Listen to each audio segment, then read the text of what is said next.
Tonight, Tuesday, September 9th, on Channel 2's magazine Faces and Places, Elaine Murphy searches the Pacific for Moby Dick's grandson. Kim Riley shares a gripping story where strong-arm tactics really pay off.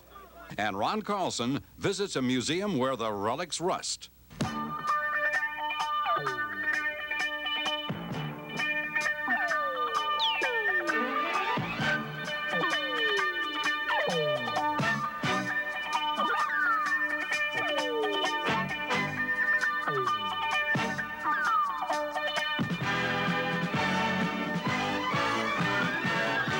Welcome to Faces and Places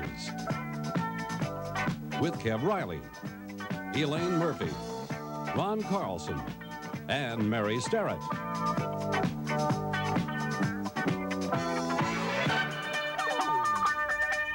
Good evening, I'm Mary Starrett. And I'm Ron Carlson. Thanks for being with us tonight for the premiere of Faces and Places, the show that's about you, the people of the Pacific Northwest. We've really had a lot of fun traveling around this summer in preparation for this program, meeting many of you, and we're looking forward to meeting many more of you as the show progresses. We'll tell you how we plan on doing that a little bit later on in our show. But first, what do street corners, hot dogs, push carts, and a second-grade teacher all have in common? Success is the answer. They all add up to a local business called Judy's Push Carts, found all over downtown Portland.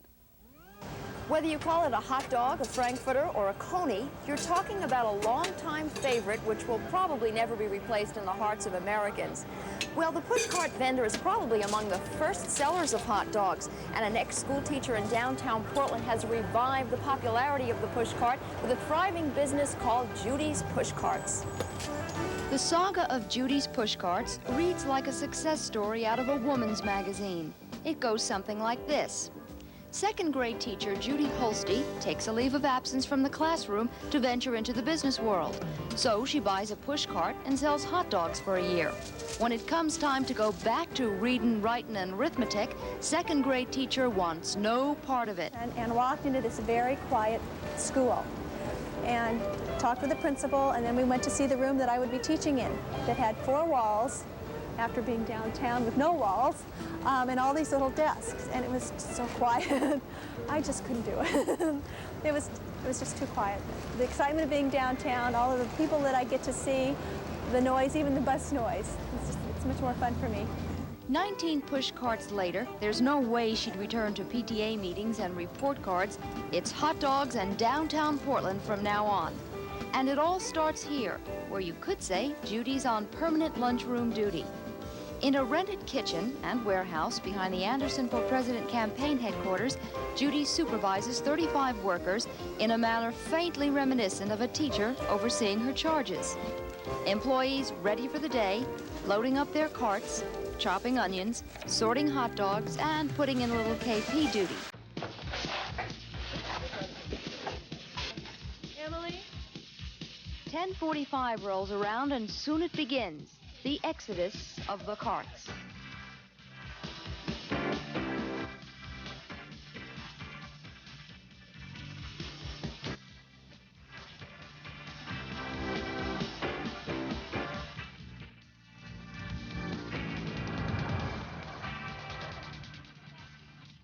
The heavy metal rumbles toward the congestion of downtown Portland and all those hungry Portlanders.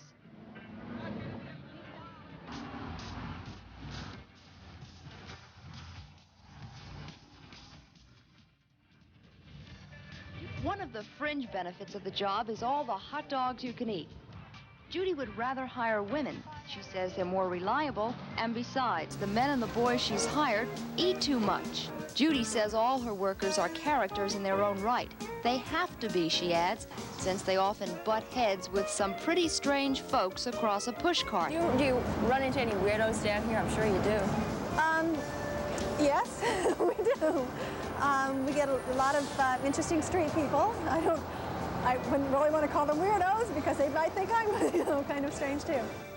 Though Judy started to take a back seat in the operation and seldom works a cart these days, when she does show up on a street corner, lots of people remember the laughing woman who used to sell out of one cart, who is now the owner of a whole fleet. Folks are glad to see her back. And in the 4 years she's been standing on this corner, she's made a lot of friends. Judy also knows a lot of the unsavory characters as well.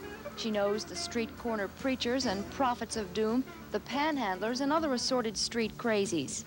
But do people laugh when she tells them what she does for a living? More people know who I am now, but when I was first starting, they'd ask me what I did, and I'd tell them I sold hot dogs, and I guess I don't look like a hot dog salesperson because they just couldn't believe me. Believe it, Judy's pushcarts have made a mark in the street vendors' world, and plans are to open up a restaurant soon. And who knows, according to Judy, the sky's the limit. I'll bet Judy never thought she'd be doing that for a living, Ron. No, but I'll bet she relishes the change. Sorry. Still to come on Faces and Places, I'll take you on a tour of an Eastern Oregon museum.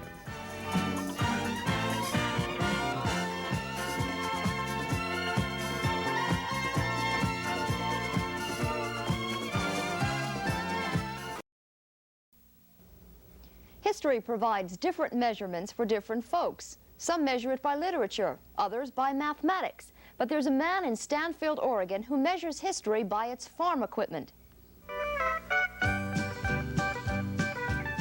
Some people just can't get enough of the past, especially when it seems so much brighter than the present. For Curly Platt, a tip of the hat explains the nickname, the past was sunny, high-spirited days on the farm, while the present only offered visits to the hospital for back operations. So, to help forget the hospital and the operations, and remember the sun and the farm, Curly Platt opened up a museum.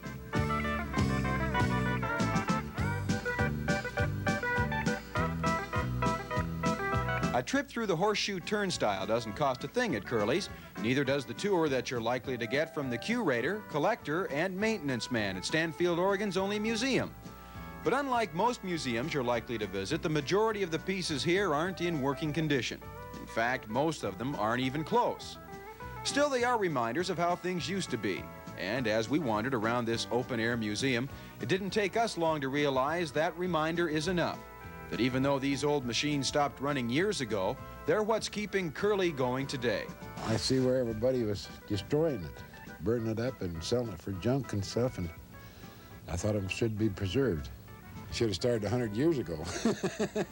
It was right around 10 years ago Curly started collecting anything the hills and farms around Stanfield had to offer. He's hauled wagons, corn binders, gas pumps, fanning mills, bad back and all into the lot next to his house. And if he couldn't haul it, he had it brought in with a crane. The bill to bring in this cumbersome alfalfa seed separator was $140. But Curly says he wasn't about to let a free museum piece get away. And anyway, he'll tell you if he hadn't saved it, the old machine would have been destroyed during a storm. Right after I took this out, the wind, I got a high wind out there and it blowed the whole damn shed down, the whole barn and everything. That this was in? Yeah. Blowed the top off from it, just tore it all up. And blowed the roof over in the neighbor's deal, and the neighbor went out there with a tractor and just dug a hole and buried it. The free tour continues past the old tractors, the hacks and surreys, which are probably the only operating museum pieces, and finally stops for a spell at this old bell. It seems this belonged to the city fire department, but after it sat idle for a few years on the town's water tower, Curly asked if his museum could have it. The city said no, but when the wood supporting the bell started to rot away and the city didn't know how to get it down, Curly says he got another chance. The mayor, ex-mayor, he's dead now and gone. He said, I'll bet you Curly can figure that out if you just tell him you can have it. So they told me that I could have it, but I couldn't crawl up there and get it. So I took a block and tackle and stuff down there and rigged up a deal and lowered it, loaded her up and took off. I got the bell. You got the last laugh. Yeah. And one of the city councilmen asked me a long time, he says, did you know that bill's gone down there? And I said, yeah, I know it's gone. He says, you know who got it? And I said, I sure do. There are other stories to be told, like why he made this full-size deer out of paper mache, but Curly has to get back to work. There's an old wagon that needs a wheel, there's another museum piece to pick up, and there's some more persuading to do with city officials. Curly figures the city's old fire engine would look real nice parked next to the fire bell. From the outside looking in, most folks say it's just a junkyard full of rusting metal. Curly says they can call it whatever they want to, just so they don't make him close it down. Because as long as Curly Platt can look out for his museum, he figures he'll be able to look past his ailments for years to come. Well, you're 61, Curly. How long do you think you'll be around to keep this museum going? I'm going to live to 100 and give everybody a bad time. Is that right? And with the attitude he's got, I'll bet he makes it to 100, too. And I hope he gets his fire engine, too. He'll find a way to. Coming up next on Faces and Places, Kev Riley shows us how he stands up against some real muscle men.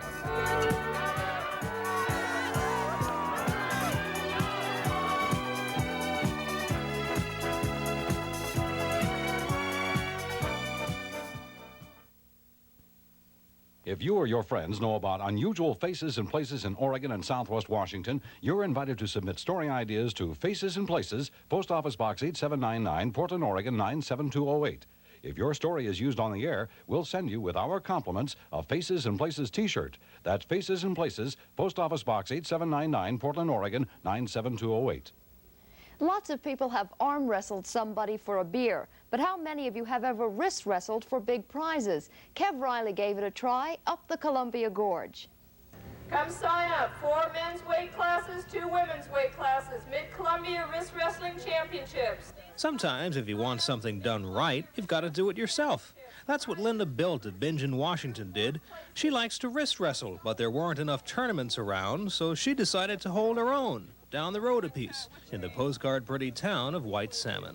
People came from all over this sunny Saturday to try their hands, or more precisely their wrists, at picking on someone their own size. I got to sign something here? Yeah, it's a release form. In case we break your arm, you can't sue us. Yep, folks, it gets rough. That's why the wrist wrestlers are paired according to weight. Lightweight, middleweight, light heavyweight, and heavyweight. 255, just right. Okay.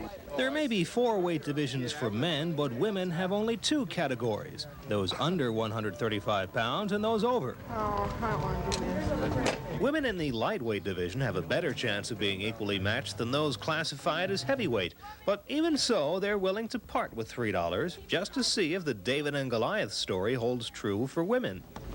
What is this I hear about this killer woman who won second place in the national champion? Yeah, we don't know if she's going to show up or not. She showed.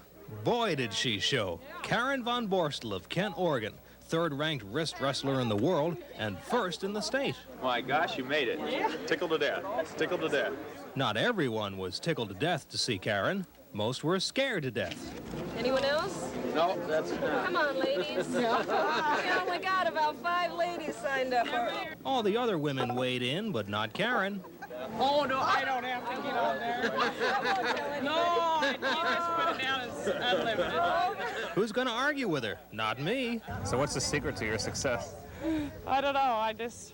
I think shearing sheep, and I shear a few sheep of my own and hauling rocks. And my dad, my mom and dad are pretty good sized. And Do you ever wrestle with them? yeah, my mom beats me.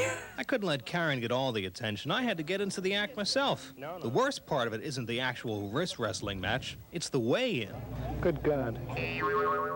It wasn't that bad. They classified me as a light heavyweight. Thanks for the compliment. For those of you wondering how wrist wrestling differs from arm wrestling, referee Jay Kenyon explains. Okay, you have to have at least 1 foot touching the ground at all times. The other leg you can either push off from the post on the stand of the table, or you can wrap around the table. Anything that you feel comfortable with. Fingertips like this. Okay, now keep that left arm in the center of the table at all times. We'll shove your elbow in if you happen to pull or push with your opponent. The object is to pull your opponent's wrist into your forearm. Okay, we'll run through one for everybody's edification here. Okay, got a good, get a good comfortable grip with your right hand there. You lock thumbs. Okay, there you go. Wrap around. Okay, looks good. Here we go. Ready, go! Okay.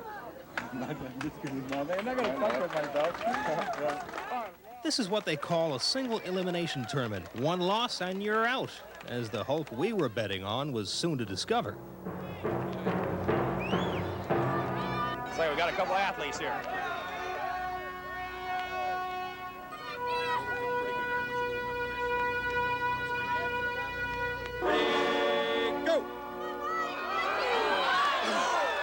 It was Mike Leslie against Don Shearer, and it was no contest.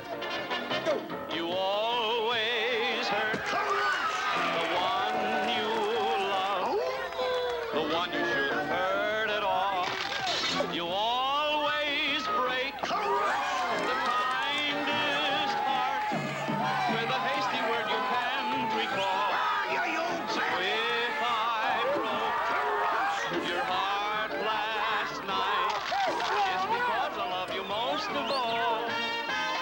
The event everybody was waiting for was finally at hand, and Sharon Smith learned the shocking news that she was paired with the champ, Karen von Borstel. Sharon, I knew I was going to wrestle you. Right off the bat, too, huh? Yes. What a revolt development this is. Ready, go! That was Karen's first win of the day. She won again and again.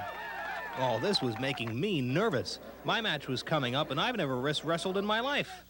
But I could avoid it no longer. The referee really made me feel confident. Uh-oh, we got the man off the street here, right? Here it was, the moment of truth. Hank Keith looked a lot bigger to me than he does here. Okay, fellas, lock your left forearms in the middle of the table by your fingers, just like this. Okay. Keep that forearm on the table and in the center. Okay. Elbows all the way in the back of the pocket to start with. After that, you can move them around, but keep it in the pocket. Okay. The shoulders look pretty good. Okay. That's where we'll start anyway. I'll line up your wrists and we'll go. Ready, go! Wait a minute. You mean that's it? Whoa, let me see that again. Ready, go!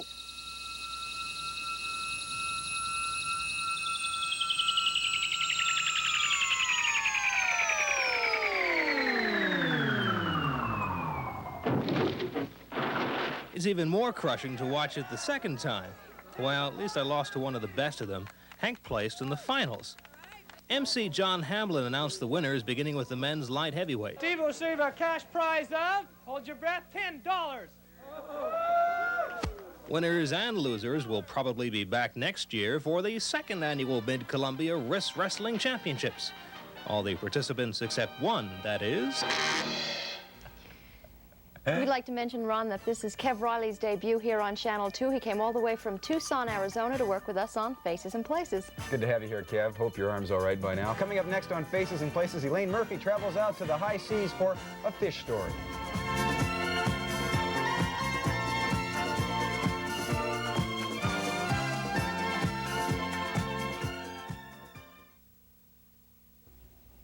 Fishermen and reporters have something in common. Both talk of the big ones that got away. For the fishermen, the big ones are whales of stories. But for Elaine Murphy, it was a story of whales.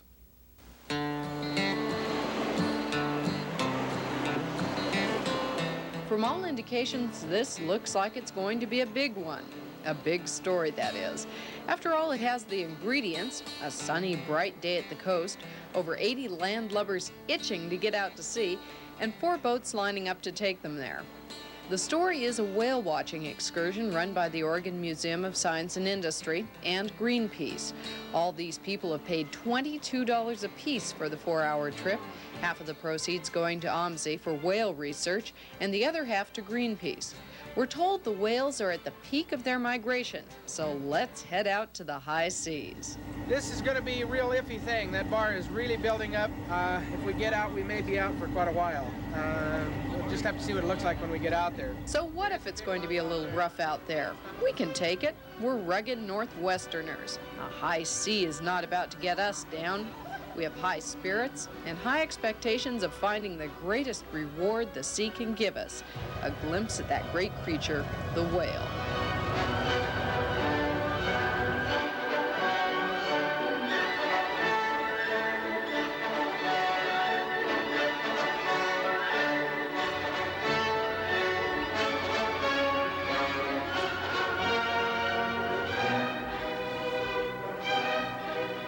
So far, nothing. But we'll find that elusive son of a gun yet.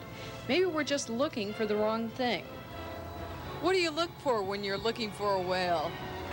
Well, there's a number of things. I always try to look for the spout, and sometimes you can see it looks like a small geyser. Other times, if you see a big patch of birds, kind of like they're following something.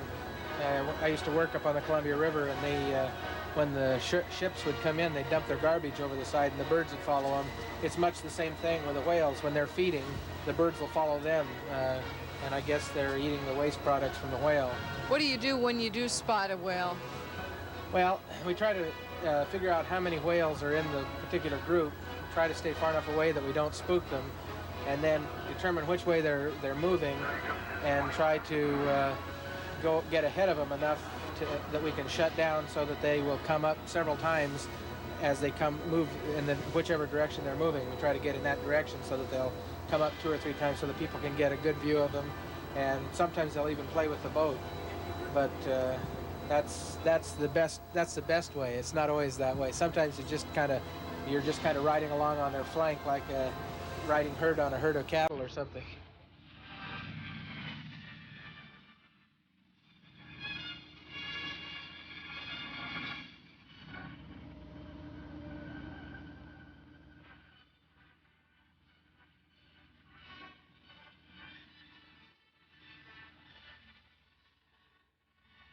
Still nothing. Well, at least as far as the whales are concerned. We've seen plenty of buoys and birds, but where are the whales? We've had a big swell and had numerous storm fronts coming in. I don't know, I was talking to Rich here a minute ago, wondering if that might drive the whales farther offshore. What? No whales today? Well, maybe to liven things up around here, we'd better manufacture our own. There she blows! Hey, gang, isn't this fun? Hey, why are you all leaning over the rail? I'm used to looking at water, but I got a little tired out there. I started getting, a little queasy. Just the up and down of it. What did you expect on this trip today? To see a whale. Did you see anything? I saw a lot of people throwing up. It's the most money I've ever paid to see that. What did you see? Not a whole lot of anything. There were a lot of birds. Actually, some of the birds were kind of nice to watch. Yeah, a lot of people getting seasick. They're about half. I'm trying to figure out a good percentage. I think probably 60% got sick. You gonna try again? I don't know. Probably not. I kind of got seasick. Did you have a good time today despite all? Yes, loved it, enjoyed it, particularly going over the bar. I love things that are challenging. It was real fun. That's all I can tell you. What was so challenging about it? Standing up without hitting everything. Well, despite the seasickness, despite the rolling sea that kept us all rocking on our feet, there is a reward at the end of the day. The sight of sea lions frolicking in the bay. Was it worth it? Yeah, I'd say it was. When my grandpa was a boy, he went down to the general store, saw a picture book of a whale, shooting its spout and flashing its tail. Hooray, up she rises, hooray, up she rises, hooray, up she rises, early in the morning. I think that is probably the first honest fish story I've ever heard. Come on now, really? Yeah. Well, we honestly hope you enjoyed tonight's program, and here's a look at what's in store for tomorrow night. Mary Sterrett's number is almost up as she tries to strike it rich. Ron Carlson joins in on a no-hose barred competition. Elaine Murphy finds animals that talk for people. And Kev Riley learns what to do about a weak mind and body. That's our show for tonight. Make sure you stay tuned for it to tell the truth. Until tomorrow night, bye-bye. Good night.